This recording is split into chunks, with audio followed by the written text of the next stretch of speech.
Good afternoon. My name is Valerie Vidal, and I'm the CEO at Meta House, and it is my pleasure to welcome you all to the 2022 A Day for Meta House. We are, of course, especially grateful to have you all here today after 2 years of being unable to gather. It's so nice to see your whole faces and to see you in person, so it's really special. Today we're here to celebrate Metamorphosis, the transformational journey that takes place when women regain control after addiction and begin a new life in recovery. We're going to start our program off by acknowledging our generous sponsors, all of whom are listed in your program, and we want to specifically thank our two presenting sponsors, BMO Harris Bank and Phoenix Investors. Thanks to our sponsors' generous support, every single dollar we raise here today will go directly to the services provided to Meta House clients. Please help me in thanking our sponsors.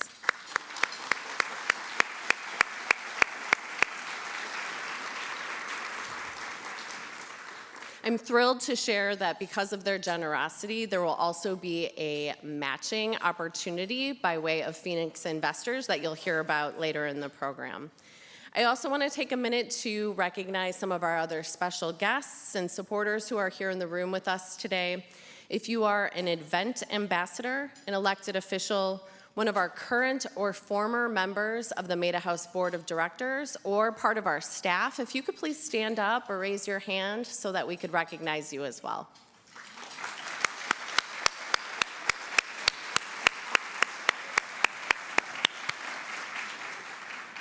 We hope you've had a chance to talk to some of our staff who are circulating throughout the room. If you haven't, you can see who they are. They have purple ribbons by their name tags, and if you haven't, please stick around after the program. I'm sure they'd love to tell you more about their role at Meta House and answer any questions you have about the services we provide. And as we begin the program, please, of course, continue enjoying your food. The theme of today's event is metamorphosis. Formally speaking, metamorphosis is defined as the transformational process that changes the form or nature of a thing or person into a completely new one. So what does that mean in the context of Meta House and the clients that we serve? For Meta House and our clients, the transformation occurs through many months of hard work, determination, and commitment to change. And we're so excited for you to hear some examples and some stories and for you to hear directly from our clients here this morning. The last 2 years have forced us all to be ready to adapt and transform in the face of unexpected change and challenges. But well before the pandemic, our clients had to be able to adapt and change on a moment's notice every single day just in order to survive. Our clients navigate unimaginable challenges and overcome countless obstacles, all while battling the life-threatening disease of addiction. But with determination, dedication, and hope for the future, women at Meta House reclaim their lives and rebuild their futures. They show up for themselves and for their families, and they undergo a metamorphosis all their own. Today, you will have the privilege and pleasure of hearing from Marcia and Maria, both of whom are incredible examples of women who are successfully living in long-term recovery and who have undergone incredible transformations. And with that, I introduce you to Marcia. Roll camera? Hello. Okay, so, do you want to start from the beginning? What do you remember about your mom growing up?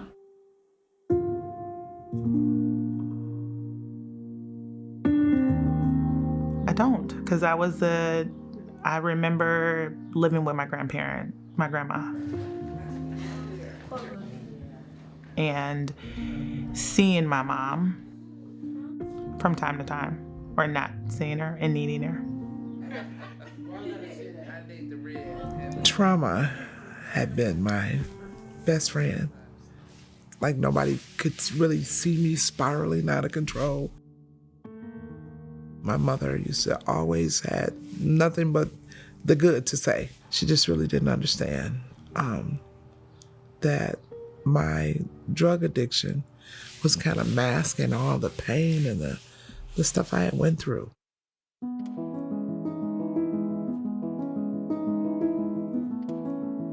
So with my first 3 kids, I wasn't involved in drugs when I had those 3 kids.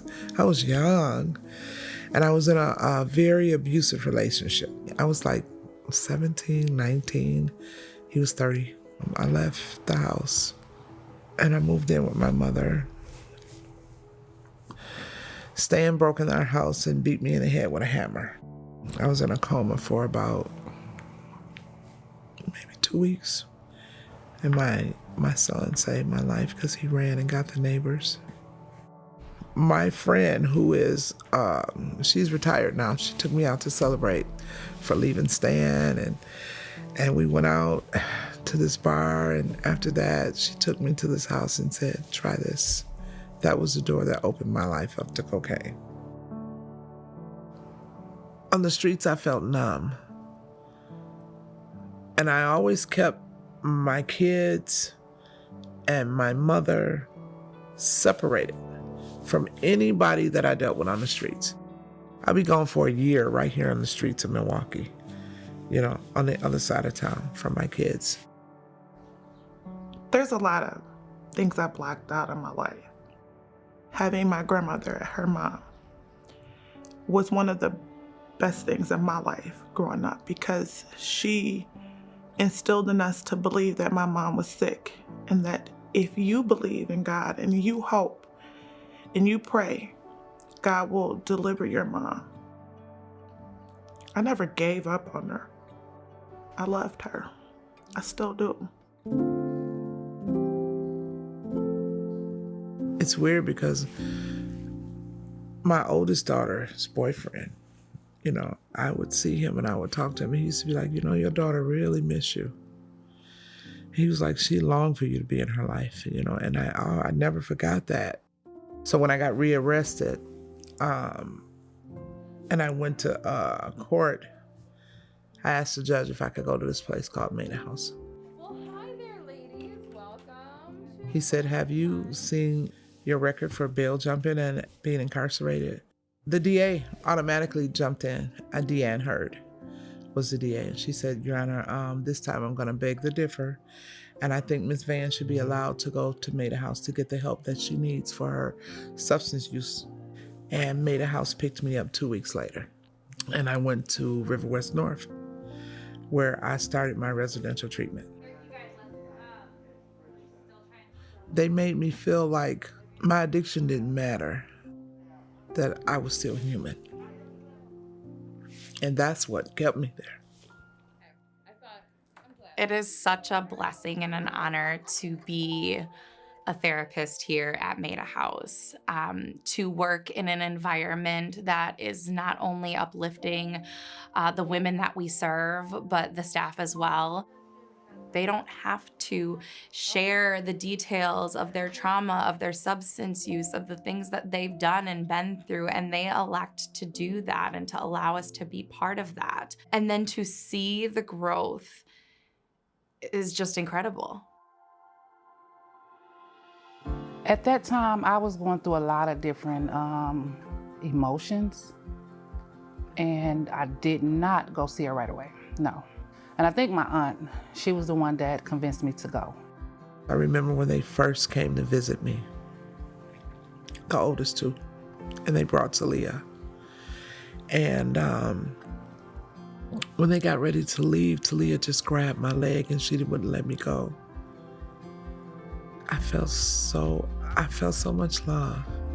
That is the moment that I really wanted to be in their lives. For her, I think she was like 5. She was like, please, can I stay with you, please? And I was like, wow. And I said, I promise you, you'll be able to come back. And I wanted to keep that promise to her. It took time for me to even feel like I was worthy of having their love. I was very I don't trust her. But she proved to me that she was serious this time. And I knew it when I kind of came to see her at residential. I can't describe it. It's a feeling that I can't describe. It was pure, it was genuine, and she really wanted to change. Regardless of what she's been through or put people through, at the very, very end of it, she stuck to her promises, stuck to her belief, and make everybody feel like, all that loved Yep. and all that never happened. I feel like housing put her in a place of stability, and it put her in a place of parent mode. Like, she was actually able to thrive and be independent. Having this program helped her. It helped her change her, but it helped put a foundation for her family. I think it was the first Christmas we all spent together when she was in Maida House in her first apartment, and it just felt very like how it should have been. We stayed up all night and opened gifts, and it was just kind of like that's what it feels like. So I think that's something I always remember. Shirley is amazing. Shirley has been a comforted spirit in my walk, in my journey of recovery. She has been so supportive in everything. First met Marsha here, my first day coming in. I believe that we were both tired from our previous life of using.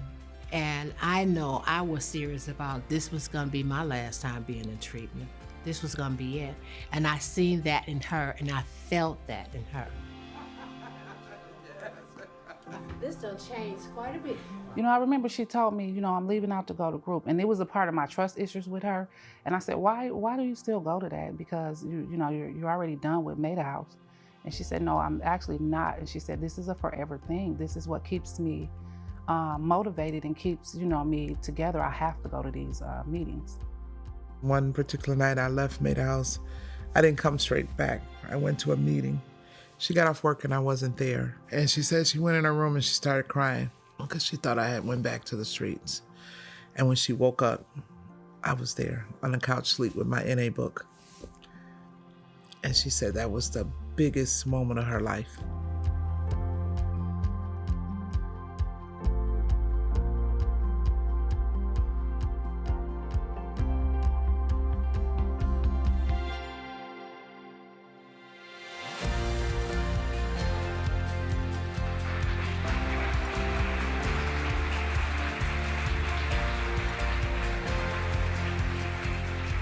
I just say thank Maida House. It was about fixing her for her. She is happy about her life, and now she has so much life to give us and teach us. We got it, we won. I say that all the time. My kids hear me say that all the time. I'm like, we won.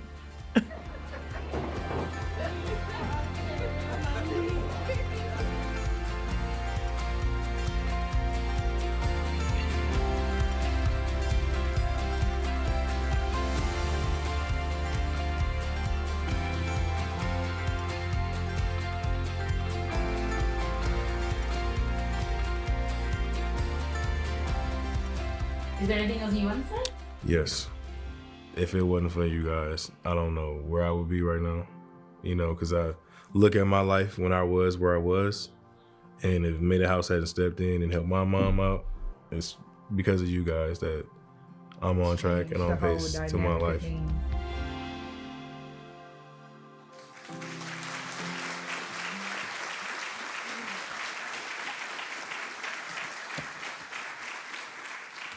That's probably the 6th time I've seen that video, and it gets me every time. So, of course, I want to say how grateful we are to Marsha and her family for sharing such incredibly beautiful testimonials of the work we do, and I think her video is just such a beautiful example of the ripple effect that our work can have. We also want to take a minute to acknowledge another really incredible accomplishment that Marsha has been able to achieve amongst the list of other things that you saw up on the screen. Marsha was successful in applying for a pardon from the governor to have felony convictions removed from her record. The behavior that gave rise to her interactions with law enforcement were a symptom of her active addiction. And at Maida House, we know from our well-documented outcomes that when you provide treatment to women who are struggling with substance use instead of incarcerating them, the chances of them having future interaction with the criminal justice system absolutely plummets. So investing in treatment works.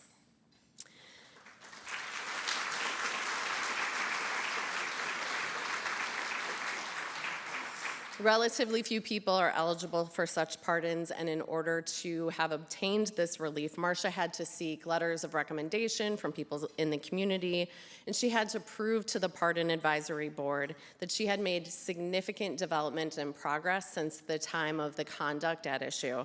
And of course, from her video, she had a lot to point to. It really is an incredible achievement, and we congratulate Marcia once again. Today, as you know, we are highlighting the stories of 2 women who are successfully living in long-term recovery. But we also want to take a moment to recognize our clients or people who we may serve in the future who may be somewhere along that journey.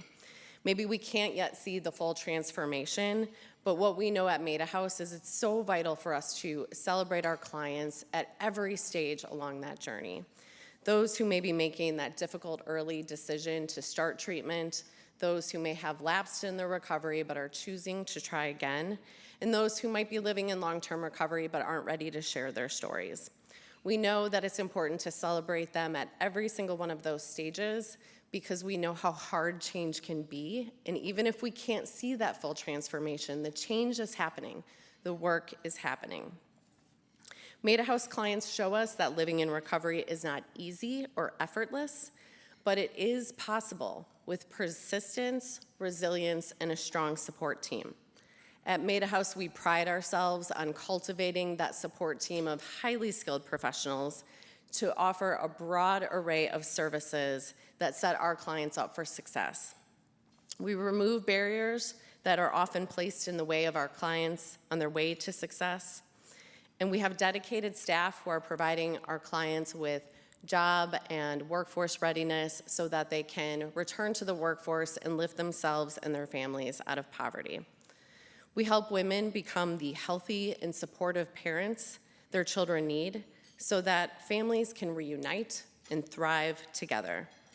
We provide an environment where women can heal from the trauma they may have experienced and address underlying mental health conditions.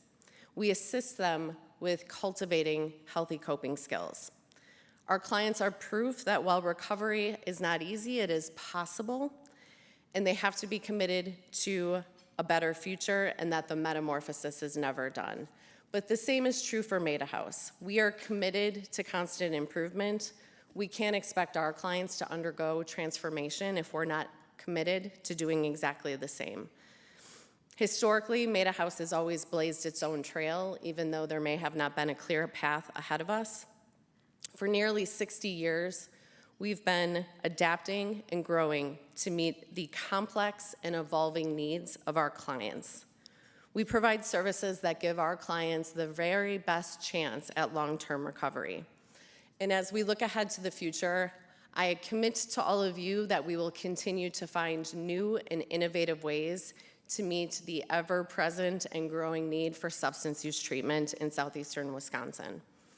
At Maida House, we believe that when we provide women and families with the tools they need to build that strong foundation for long-term recovery, life-altering change can happen and it can be sustained.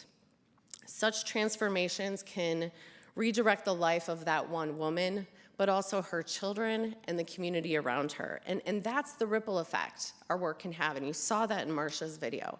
By healing one woman, we can heal an entire family. And by healing families, we can lift up communities. It's now my honor to welcome our keynote speaker, Maria, to the stage. You're in for a treat when you hear Maria speak. Maria has undergone her own unique transformation, and we're really honored that she's willing to share her story with all of us today. Maria?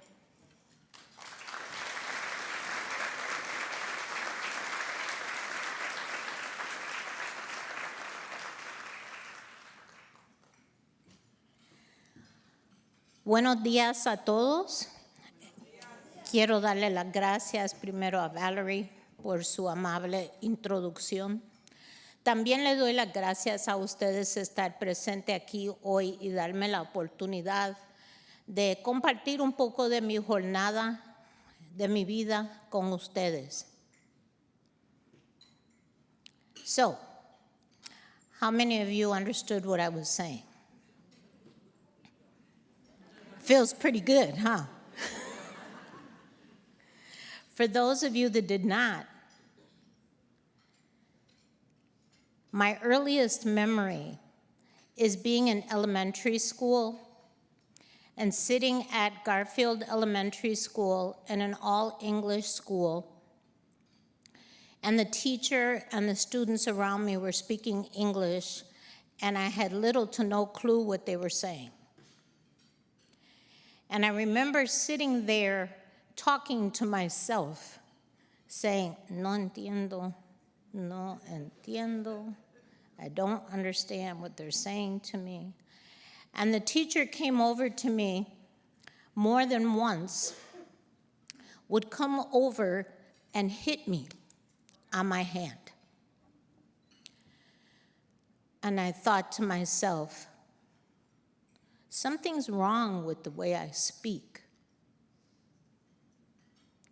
And then she sent me home with a note that I gave to my parents, that of course was in English. But the note pretty much said she needs to stop trying to speak Spanish in school, in class, and we need her to speak English. So my parents told me that I needed to speak English. And so I spoke English because something was wrong with the way I spoke.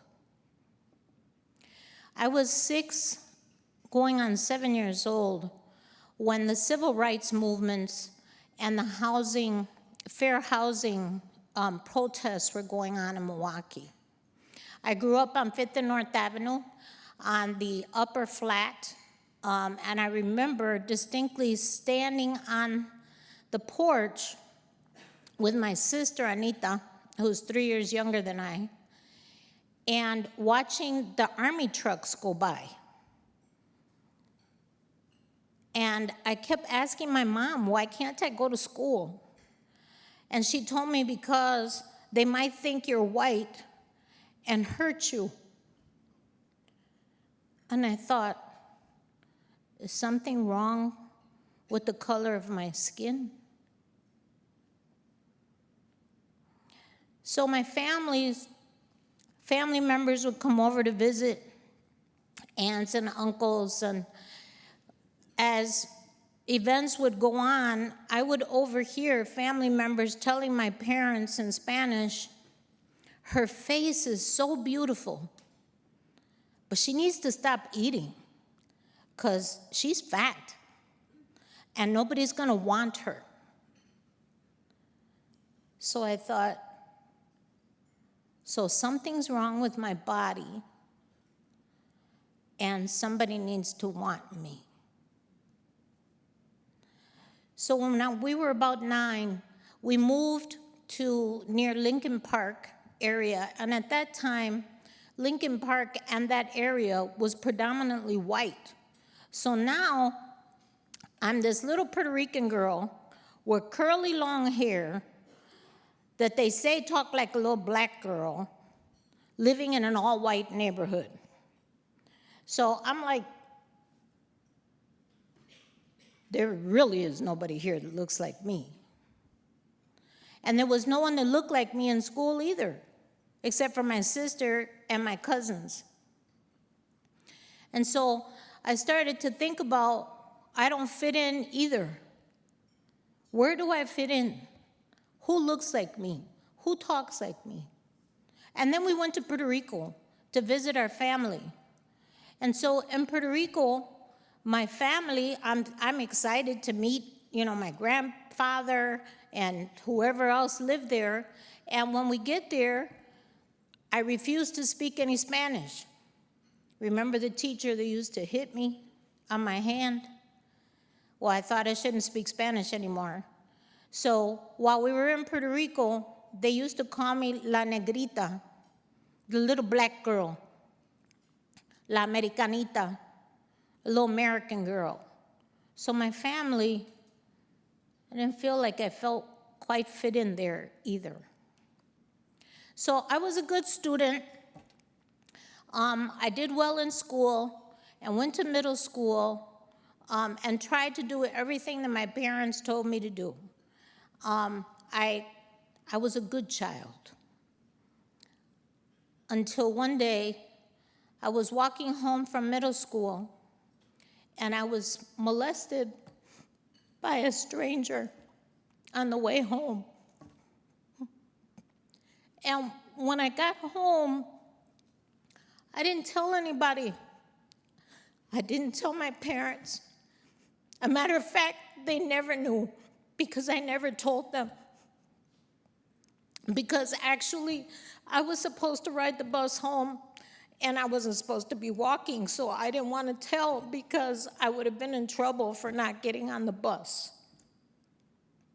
And from that time on, I really didn't want to go to school. I was scared. I felt unsafe. So I don't fit in. I don't look like other people, and now I feel unsafe. And so I would fight my parents about going to school, and I didn't want to go to school. And so they got really concerned about that. And so our church, where we've belonged for all of my life, St. Francis of Assisi Parish, started a youth choir. And this youth choir, I was about 13 years old, 13, 14 years old. And this youth choir started called the Inner City Youth Choir.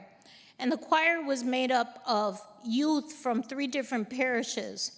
And I'm going to tell you that today, the impact that that choir had on my life, there isn't enough time or words to describe, because I believe that it saved my life when I was younger. Because everyone in the choir, we all look different. A matter of fact, there are 3 members here today. The one that we used to call the little white girl, the Mexican, and my best friend, Pat. And we traveled all over the United States. We sang for Carter's inauguration. Yes, I'm 60 years old. 60 and a half. Pat and I had that conversation last night. And we recorded an album, and I was part of this group, and people accepted me. I was part of this group, and I felt valued standing on stage. I felt valued singing with everyone else. But behind the scenes, I still had in my head the voices of, I need to have somebody. I need to be like somebody else. And I started to emulate whoever I was around. It just so happened that the people that I was around were very positive, generally positive. We were all teenagers, so I can't say we were perfect, because we were not. And, you know, we would drink and we would smoke weed, but it was really more experimental. I really didn't see people who got drunk, and I didn't like it. I didn't particularly like it, but I did start smoking cigarettes around the age of 13, and I smoked till I was 30. But this choir helped me, it helped shape me. But as I said, behind the scenes, there was something else going on, because as we got older, the girls in the choir in particular were developing, and they were looking prettier, and boys were paying attention to them. And all of a sudden, the boys in the choir had girlfriends, and the girls had boyfriends, and I didn't. And I started that voice about I needed to have somebody. And so I felt like I didn't, again, quite fit in. I went on to college, really because someone in that choir, Erica, went to college. I didn't know anything about college, but I went to Marquette, and I got my first boyfriend. I'm not talking to you about my degrees. I'm talking to you about that I had my first boyfriend. And he was a senior, and I was a freshman. And he was a radio personality.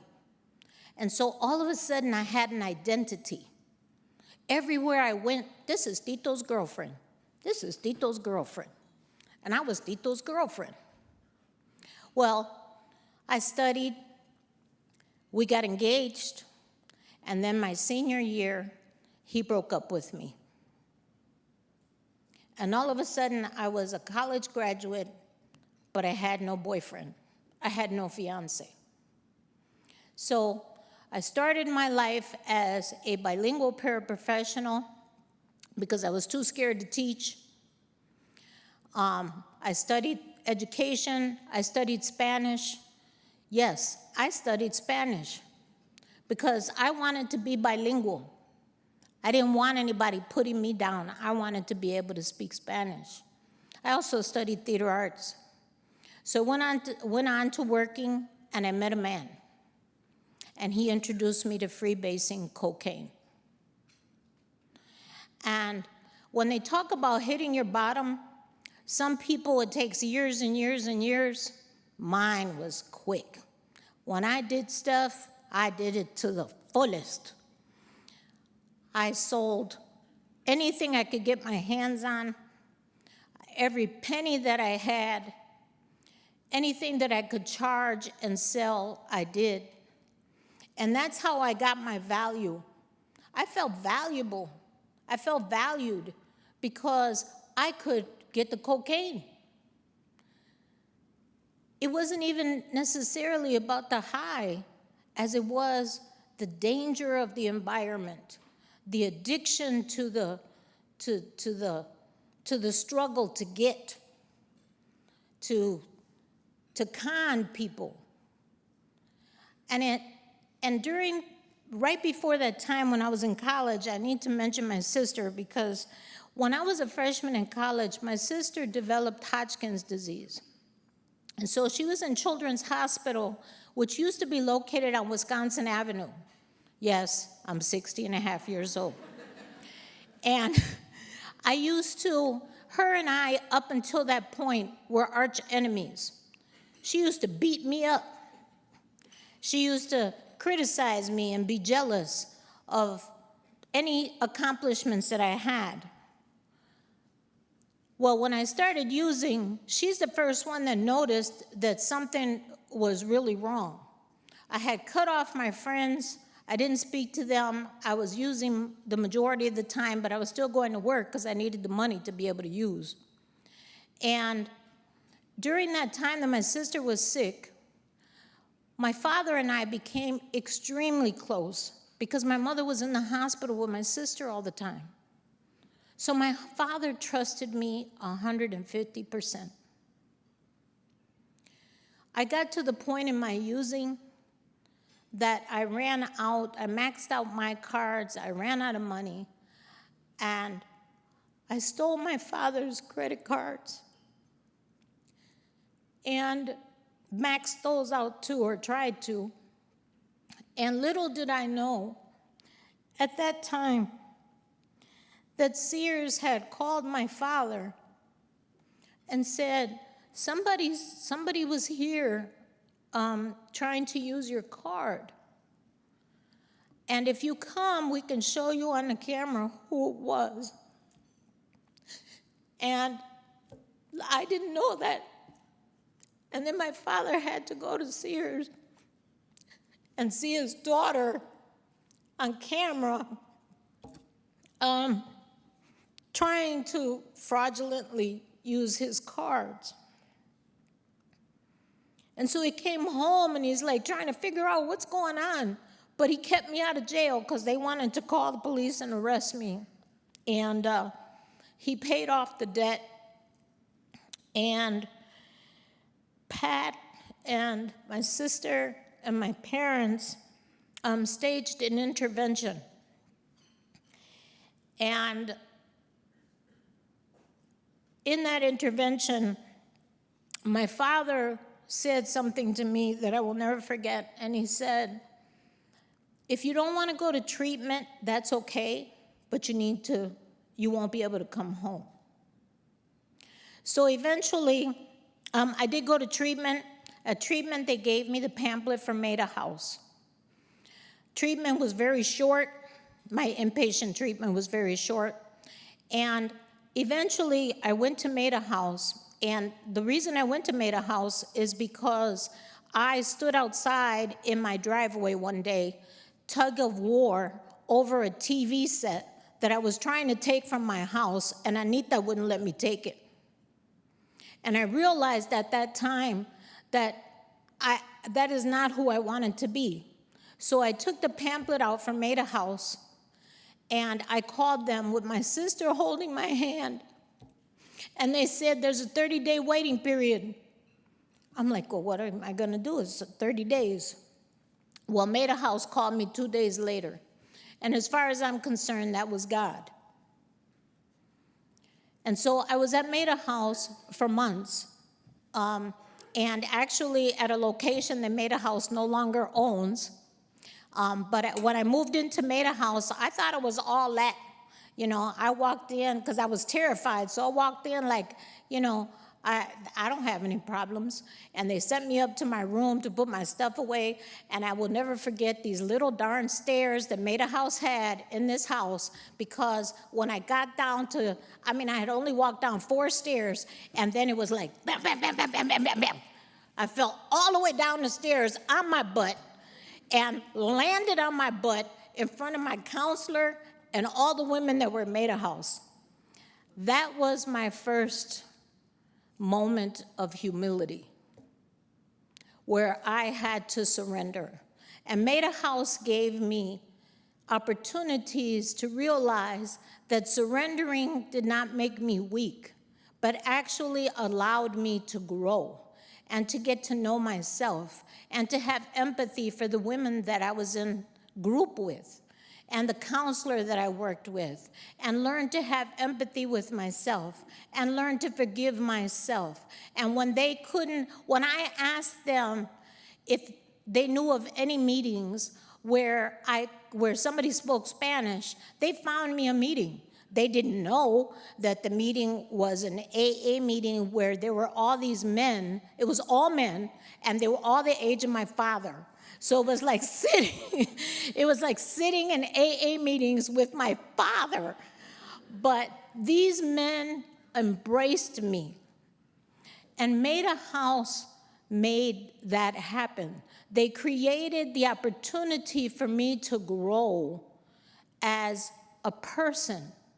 Kind of like Marcia said, I am more than my addiction. They made me realize that I had talents and gifts and that I was worthy and did not have to be like anybody else. What have I done? Because I have about a minute left. Where am I today? Well, I became a teacher. I was an assistant principal, and I retired in 2019 as the proud principal of Riverside University High School.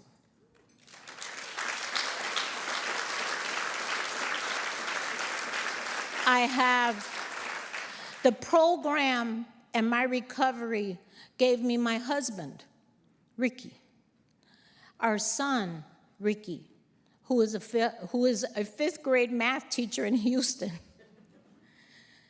You know, when you talk about that ripple effect that Valerie was talking about, all of the students, former students, Dion is standing in the back again, Riverside grad, you know, there's so many impactful moments that I have had through my life that if I had not been clean, if I had not gone into recovery, if Maida House had not been present for me, I really don't know where I would be today.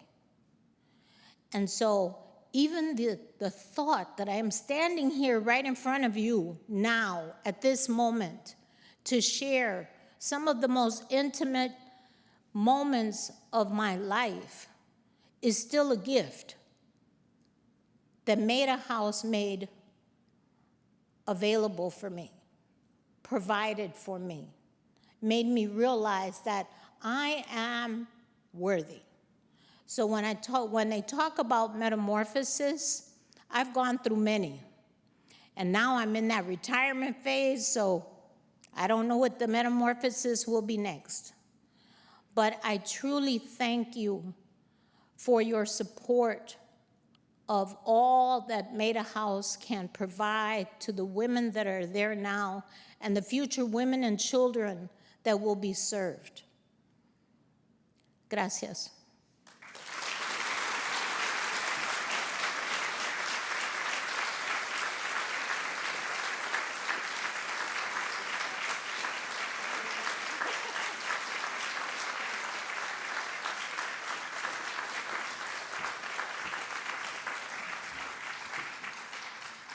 She is a hard act to follow.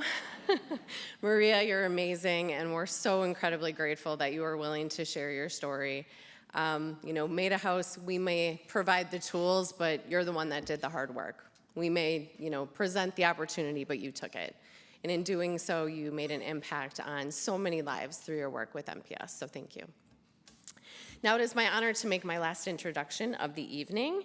It's with my pleasure that I introduce you to Ann Homestead, who is a longtime volunteer and supporter of Maida House. She's been supporting Maida House for over 18 years, and as a regular donor and event ambassador, that's really hard to say, event ambassador, she is going to share with us why she supports Maida House, and she will invite you to hopefully do the same.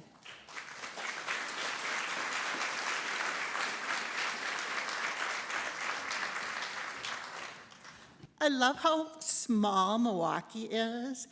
And Jenny Finn, I'm looking at you because I'm pretty sure at that table you're the little white girl.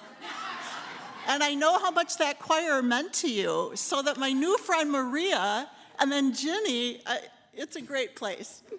So thanks, Maria.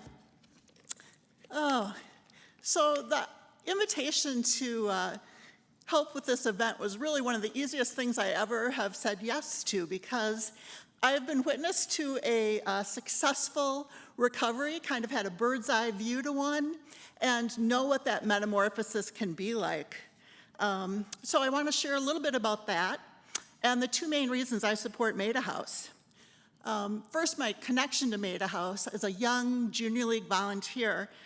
We had a full-color magazine at that time, and I got the opportunity to meet the amazing Dr. Francine Feinberg, who was the longtime director of Maida House, and sit down with her and write this feature article about her. And what I remember at the time was her telling me how not that long ago they had just made quite a big move, and that was to start allowing women that were mothers to bring their children with them to Maida House. And I remember at the time thinking how much sense that made, to be able to remove those barriers that prevent women from seeking treatment.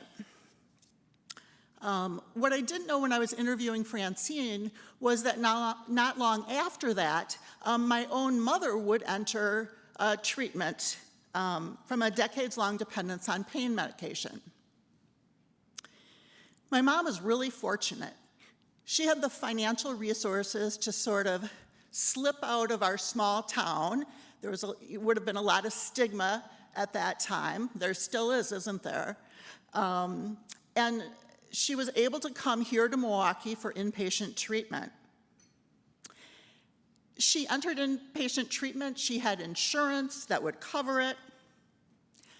She had the ability to be gone. She wasn't employed at the time, so she wasn't losing income, or she didn't have to fear about losing a job. And then after she completed treatment, she had a car for transportation to meetings that she wanted to go to, and the ability to access ongoing therapy. Also a family situation where us kids were in college or working, and she didn't have to leave us behind. So in all these ways, she was really very fortunate. Even with all those advantages, recovery was one of the hardest things that she'd ever done. I can remember a phone call she made to me from treatment, and she was finding it hard to think straight because her brain was still recovering from having the drugs in it and then moving to where they were out of it. And she talked about that later in hindsight, just how much some things had seemed normal to her that were really not normal at all, and that just had developed over time. I also remember driving back to our small hometown from Milwaukee after her inpatient stay, so I took her home. And it was really the beginning of a meaningful life change for her. She became more open, less fearful, and better able to manage life's challenges with the tools that she had been given. Through treatment and therapy and support groups, she maintained a successful recovery and one that she could use to help other people. And Maria, I was thinking about that because she really was interested in young people and really interested in education as well. And she was able to do some things around that that I think she would not have been able to do before. So our mom died 8 years ago, and several things that I saved as I sorted through her things are, there were a lot of kind of one-day meditation books like this one, dog-eared with the things that she really struggled with, and then just a full legal pad of notes from treatment. Often when you enter, one of the first things might be that you write kind of your story, right? How did you get here, just as Maria shared with us. And it's really like an archive, you know, of her recovery journey. It was documenting the biggest change, one of the biggest changes in her life. So that's why it was so easy to speak to you today, and it's why I support Maida House. 2 reasons, really. First, no big surprise, my mom, right? Because you just heard about her. I want women to have a chance to experience the same thing she did, and to be able to move past the barriers that are in their way. Maida House really helps women navigate all those barriers so that they can work their own journey. Recovery is a lifelong and it's an individual journey, but it doesn't have to be a lonely one. The wide array of programs and resources, along with both the staff and the peer support that Maida House offer, combine to ease those journeys along their way. My second reason for supporting Maida House has to do with respect and trust. I respect the transparency and the openness with which they engage with the community, other organizations, those of us that are interested, and invite people in. And I respect their willingness to take risks in order to adapt and evolve. You have to take risks if you believe in what you're doing, even knowing that some may not work out. I trust the expertise of the staff, as well as their ability to envision how the organization will evolve in the future. And then finally, I give them credit for longevity. 60 years, you heard Valerie say. Because the nonprofit world is challenging in so many ways, not the least of which is the constant cycle of looking for funding to keep doing what you know needs to be done. Over the years, I've been involved in fundraising both as a paid person and as a volunteer, and been able to be on the funding side of things, actually giving money out. And seeing both sides of the street, raising money and giving it, I have the utmost respect for the effort that goes into making an organization like Maida House sustainable. So that's why I'm here to ask for your support of Maida House today. And you know how people often at a point like this will ask you to dig deep? I'm not saying that at all. Not saying that. Because I think the hard work and the deep digging really comes from the women that are working their program every day. And moreover, I think that that deep digging and the really hard work also comes from the staff that is trying to help deliver the services and the resources that people need. So instead, I'm just going to say I hope this opportunity rests lightly on you.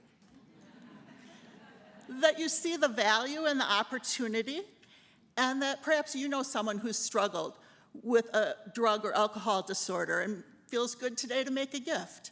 So I hope that is the case. So now I'd like to ask the event ambassadors to pass out the pledge cards, if you would.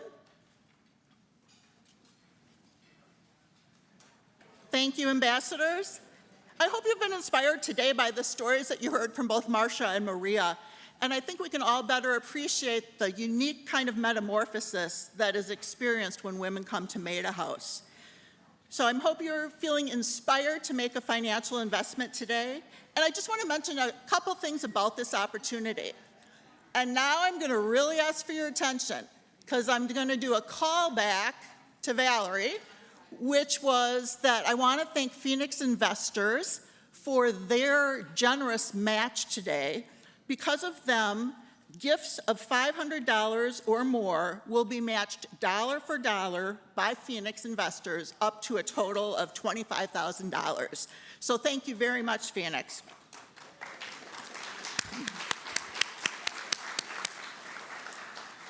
Second, on the giving card, you'll find some information outlining the impact that you can have on the women and children at Maida House. So you might find that helpful.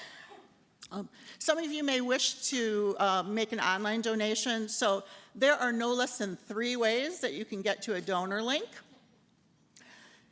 To have a donation link texted to you, you can simply text Maida House to 414-296-5596. That number's on your pledge card. Or if you don't mind a few more keystrokes, you can simply go to maidahouse.org/donate. And finally, your table signs and your program both have QR codes that will take you right to the Maida House online page. If you're using the paper form, you've got a couple choices about making one-time or ongoing gifts. We appreciate your thought about that, and every gift counts. We really appreciate the investment in our mission. Don't forget to fill out section 2, because we want to be able to thank you. And finally, in section 3, if your employer happens to match gifts, we'd love to have you let us know that. You can honor someone with your gift. And also, some of you may have thoughts after hearing today's program. We'd love to have you check that box, and someone will give you a call. And then finally, if you're paying by credit card on that piece of paper, please hearken back to your 4th grade teacher and print your name legibly so that we can run the payment. There. All right, when you're done, simply give your gift back to the ambassador at your table. And then folks, ambassadors, please don't forget to drop your envelopes at the table when you leave. So thank you for considering a gift in support of the women and staff and children at Maida House. And now to close us out, Valerie, I'll just welcome you back up.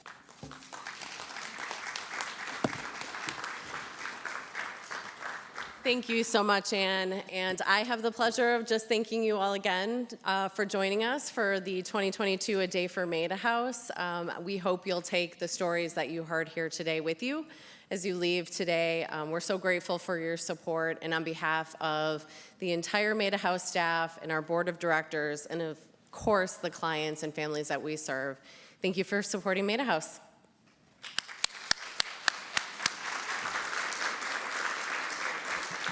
One more thing I forgot to mention, event ambassadors. As a thank you for your support and your volunteering today, please feel free to take one of the vases with you when you leave today. Thank you.